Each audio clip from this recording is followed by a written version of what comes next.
안녕하세요. 피부과 전문의 심현철입니다. 자, 오늘은 많은 분들이 궁금해하는 바로 이 샤워. 이 샤워의 빈도나 아니면 샤워의 순서, 그리고 물 온도, 그리고 샤워 후에 보습을 어떻게 해야 되는지, 물 샤워나 아니면 샤워 티슈 등의 이러한 이슈들도 모든 것을 제가 한꺼번에 파악할 수 있도록 준비해 봤습니다. 자, 첫 번째는 제가 올바른 샤워 방법에 대해서 좀 말씀드릴게요.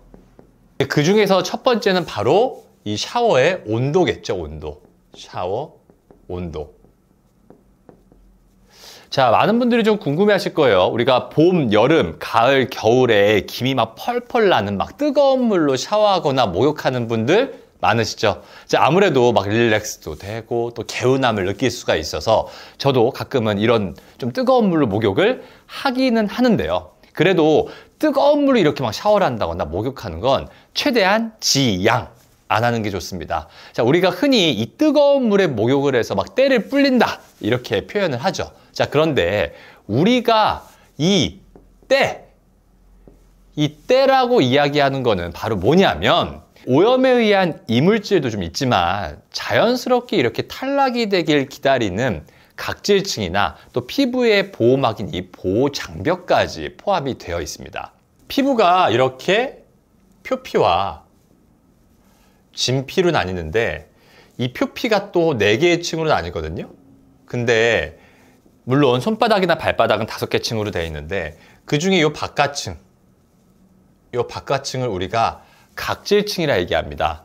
자, 여기 아래에 있는 이 기저층에서 세포들이 만들어져요, 위로. 이렇게 만들어지면서 위로 올라갑니다.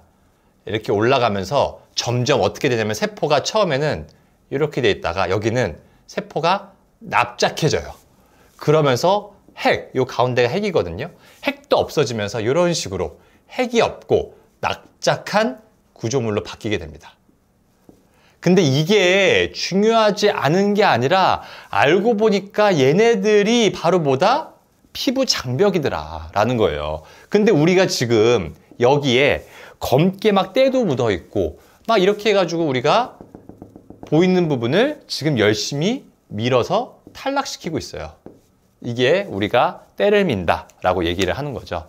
이러한 뜨거운 물로 목욕이나 샤워를 하게 되면 이 피부에 필요한 이 피부 장벽, 여기가 피부 장벽이라고 하지 않았습니까? 이 피부 장벽이 손상이 될 수밖에 없습니다. 자, 그러면 이 피부 장벽 때문에 피부의 유수분 밸런스도 많이 맞춰졌는데 이 유수분 밸런스가 맞지 않게 되고 또 제가 이걸 제 방송 많이 보셨으면 제가 이걸 지붕에 비유를 많이 하죠. 지붕인데 지붕에 금이나 이렇게 손상이 가해진 거예요. 그러니까 아무래도 외부로부터 들어오지 말아야 될 알레르기 원인들도 안으로 침투가 잘 되겠죠. 원래는 여기를 투과 못 해야 되는데 이렇게 투과가 되는 거예요. 그러면 우리 몸에 있는 면역세포들이 야, 외부 물질 들어왔다, 공격! 이런 일이 벌어지면서 이 부분이 어떻게 될까요? 염증 같은 것들이 되겠죠. 그래서 알러지나 염증 반응이 더 생길 수가 있고 아무래도 이 지붕이 날아가 버렸으니까 어떻게 돼요? 안에 있는 수분들이 잘 가둬지지 못하면서 건조함을 느낄 수가 있겠죠.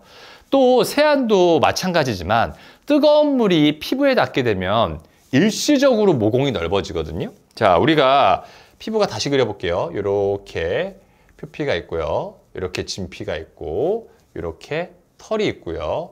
이렇게 모낭이 있었을 때 우리가 뜨거운 물에 닿게 되면 얘네들이 일시적으로, 아주 일시적으로 이런 식으로 넓어질 수가 있겠죠, 모공이. 자, 그렇게 되면 얼핏 생각하기에는 야, 모공이 넓게 확장이 됐으니까 안에 있는 이 피지들이 원래는 잘 못 나왔다가 구멍이 넓어졌으니까 얘네들이 배출되기 좋겠네 라고 생각하실 수가 있는데요. 처음에 이렇게 쭉쭉 늘어났다가 줄어들었다가, 왜냐면 우리가 계속 뜨거운 물에 있을 수가 없잖아요.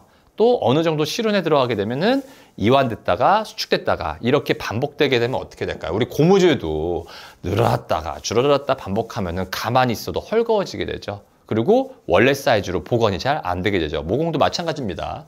이 혈관이 확장과 수축을 반복하게 되면 결국은 탄력을 잃게 되고 모공이 가만히 있었을 때도 커질 수가 있겠죠. 근데 사실 이거보다 더 중요한 건 뭐냐면 아까 지금 제가 요 피부 장벽 요거 있죠, 요거. 요게 뭐냐면 요게 표피거든요. 표피? 근데 이게 지금 여기서 요걸 말하는 거예요, 여기. 요 부분. 그러니까 이 부분에 손상을 받게 되는 거예요. 계속. 그러니까 아무래도 뜨거운 물로 치료하게 되는 거는 피부 장벽에도 손상을 주게 돼서 아까 말씀드렸던 그러한 가려움증이나 염증 같은 것도 유발이 되고 모공 같은 것들도 좀 늘어질 수가 있게 되고, 예. 그리고 이 진피층 상부에도 혈관 발달이 굉장히 많거든요. 그래서 이 혈관 발달이 있는데 이런 애들이 뜨거운 물 때문에 혈관이 확장되게 돼서 홍조도 악화될 수가 있는 거죠. 그렇기 때문에 너무 차지도 않고 뜨겁지도 않은 미온수로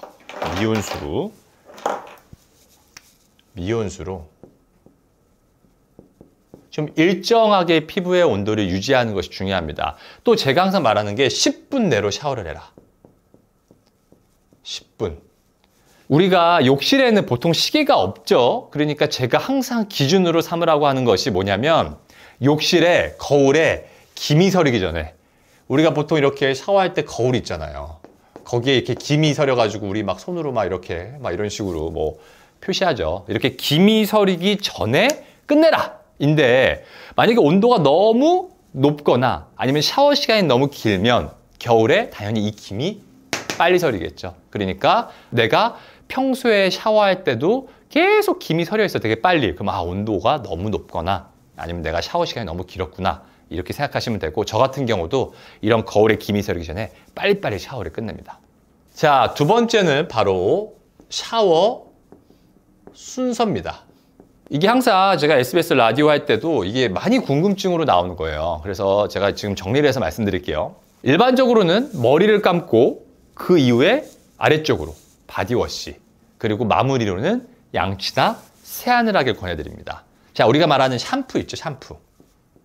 자, 첫 번째 샴푸.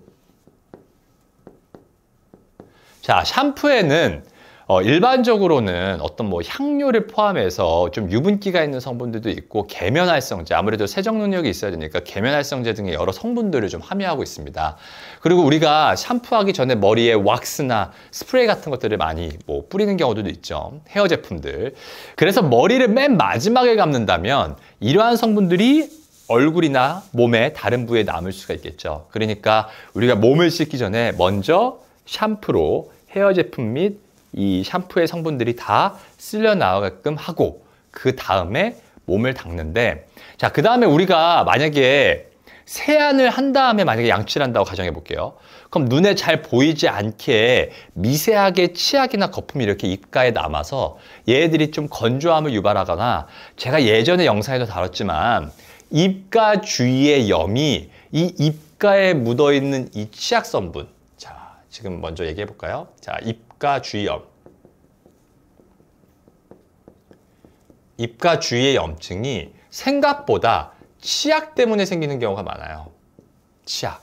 예, 그렇기 때문에 이 치약이 생각보다 알러지를 유발하는 성분들이 많은데 우리가 보통은 불편감을 느끼지 않고 사는 이유는 치약을 하고 우리가 바로 물로 헹궈내고, 치약이 주로 위치하는 위치가 어디죠? 안에 있는 점막 부위이기 때문에 보통 치약에 의해서는 알러지의 반응이 생기더라도 우리가 인지를 못하는데, 이렇게 피부의 겉면에 있는 점막이 아니라 이 피부의 외피 부분에 우리가 이러한 알러지를 잘 유발할 수 있는 치약 성분이 있다라고 한다면 얘네들로 인해서 입가 주위에 염증이 생기게 되고 이것으로 색소 침착이 또 생길 수가 있습니다.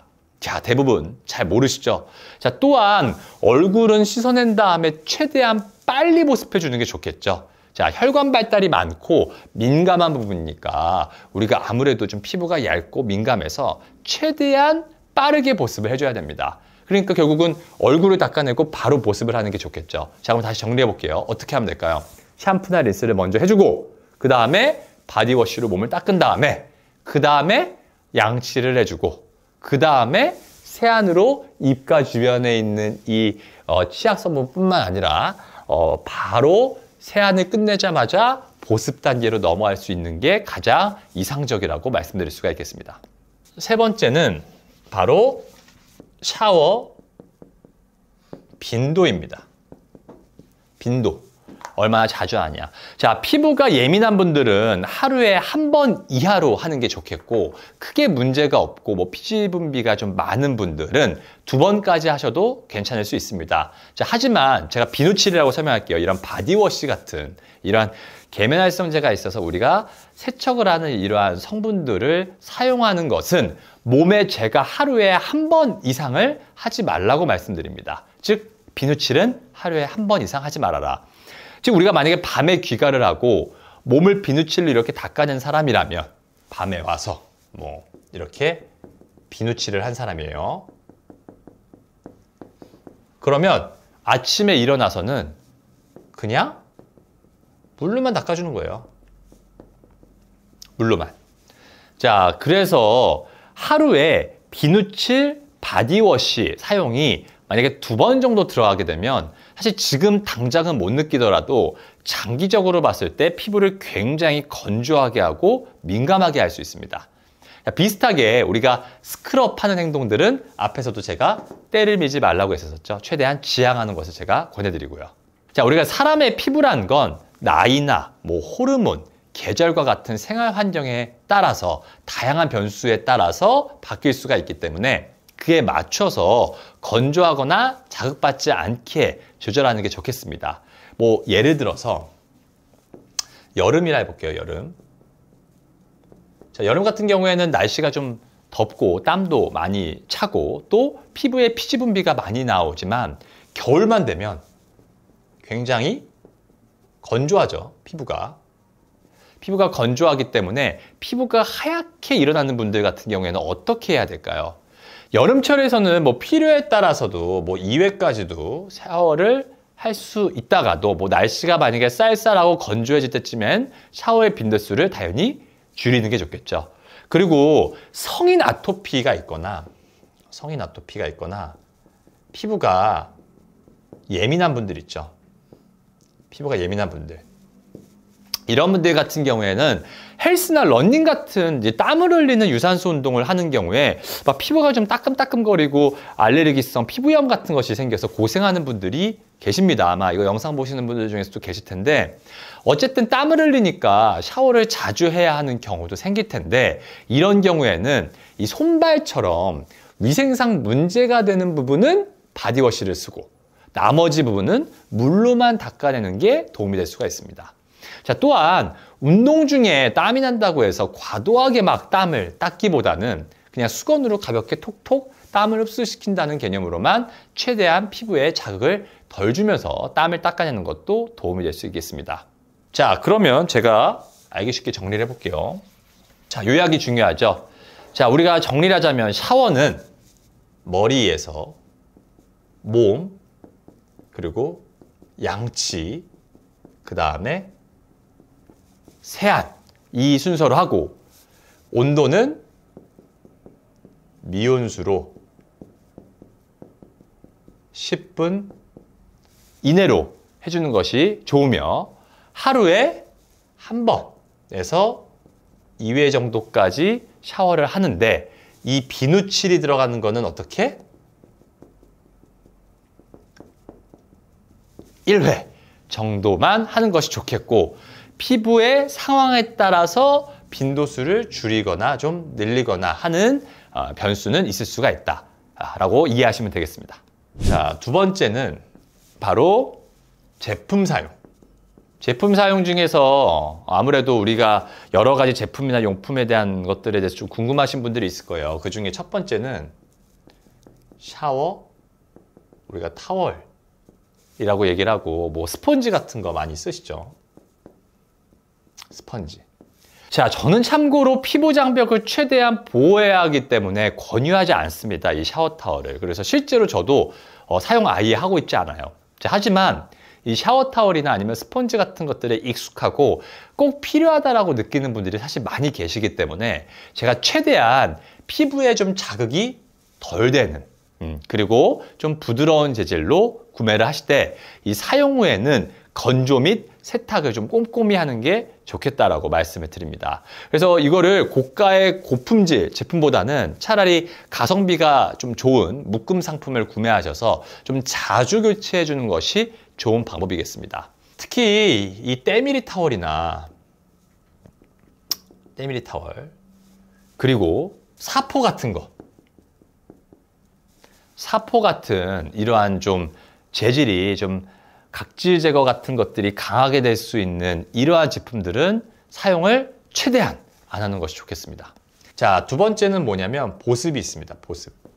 자, 아무래도 우리가 최대한 빨리 샤워 이후에 보습을 하는 게 좋겠죠. 또 크림이나 로션 제품과 오일을 함께 쓰는 분들이 계신데 하나만 발라서 문제가 없다면 최대한 제가 항상 강조하는 게 뭐죠? 화장품의 개수를 좀 줄이는 것이 좋겠습니다. 그래야지 알러지가 유발할 가능성도 줄어들겠죠. 만약에 보습력이 부족해서 2가지 제품 이상을 써야 된다라고 한다면 당연히 만약에 로션, 바디로션, 바디크림, 그다음 오일 이렇게 있다고 한다면 순서를 어떤 순서로 발라야 될까요?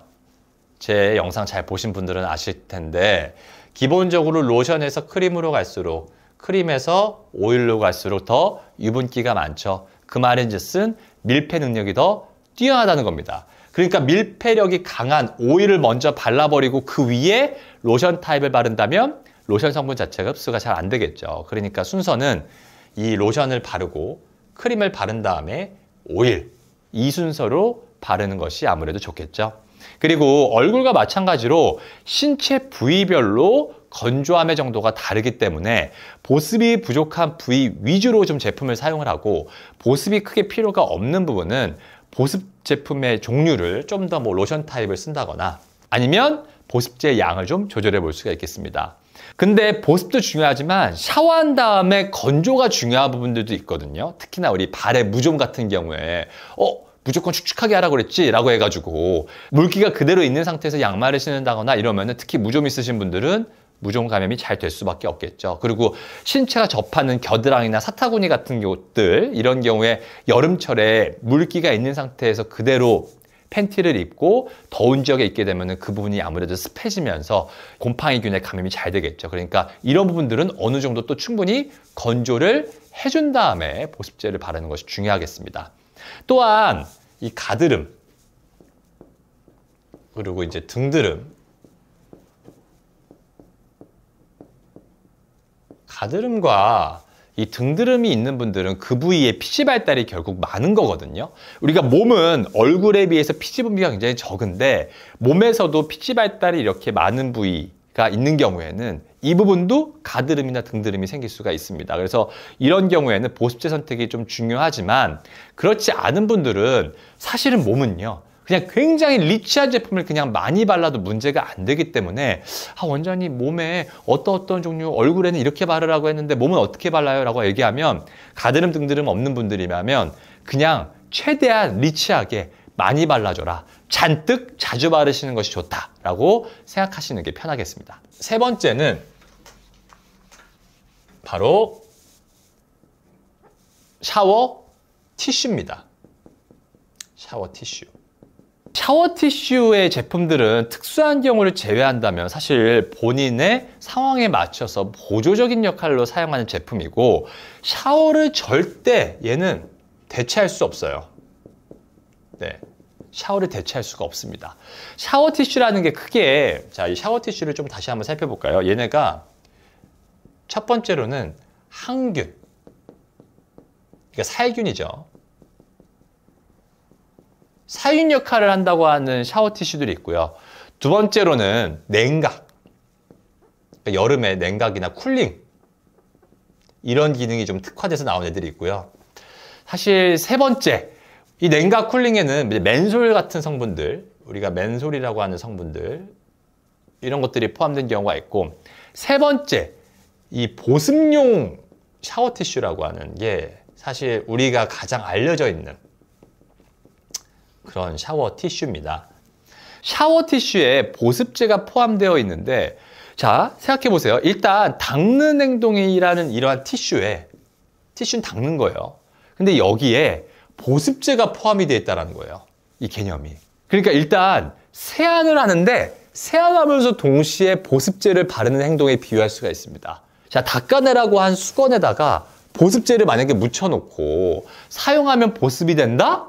이게 좀 뭔가 말이 안 되죠. 샤워 티슈로 안 그래도 피부에 자극을 주는데 거기에 포함되어 있는 이 항균제, 균을 죽인다라는 항균제, 살균제 성분이나 아니면 이러한 냉각을 위한 맨솔이 포함되어 있는 성분이나 아니면 이 보습제, 이러한 것들이라도 본인 피부에 자극이 될 만한 물질이라면 아니 세상에 티슈로 안 그래도 자극 주는데 성분들조차도 자극을 줘. 그럼 어떻게 될까요? 엎친 데 덮친 격이 될 수가 있겠죠. 그래서 외부에서 도저히 닦을 수 없는 상황에서 비상시로 가지고 다닐 수는 있고 뭐 사타구니나 겨드랑이, 귀, 뒤 등 이제 땀과 좀 냄새가 많이 나는 곳을 샤워 티슈로 좀 이렇게 닦아볼 수는 있겠지만 이를 샤워를 대체해서 사용한다는 생각은 안 하시는 것이 좋겠습니다. 자, 샤워에 대한 모든 것을 알아봤는데요. 도움이 되셨다면 구독과 좋아요 또 알림 설정을 해주시면 더 도움되는 정보로 찾아뵐 수 있을 것 같습니다. 지금까지 더셀 피부과 대표 원장, 피부과 전문의 심연철이었습니다. 감사합니다.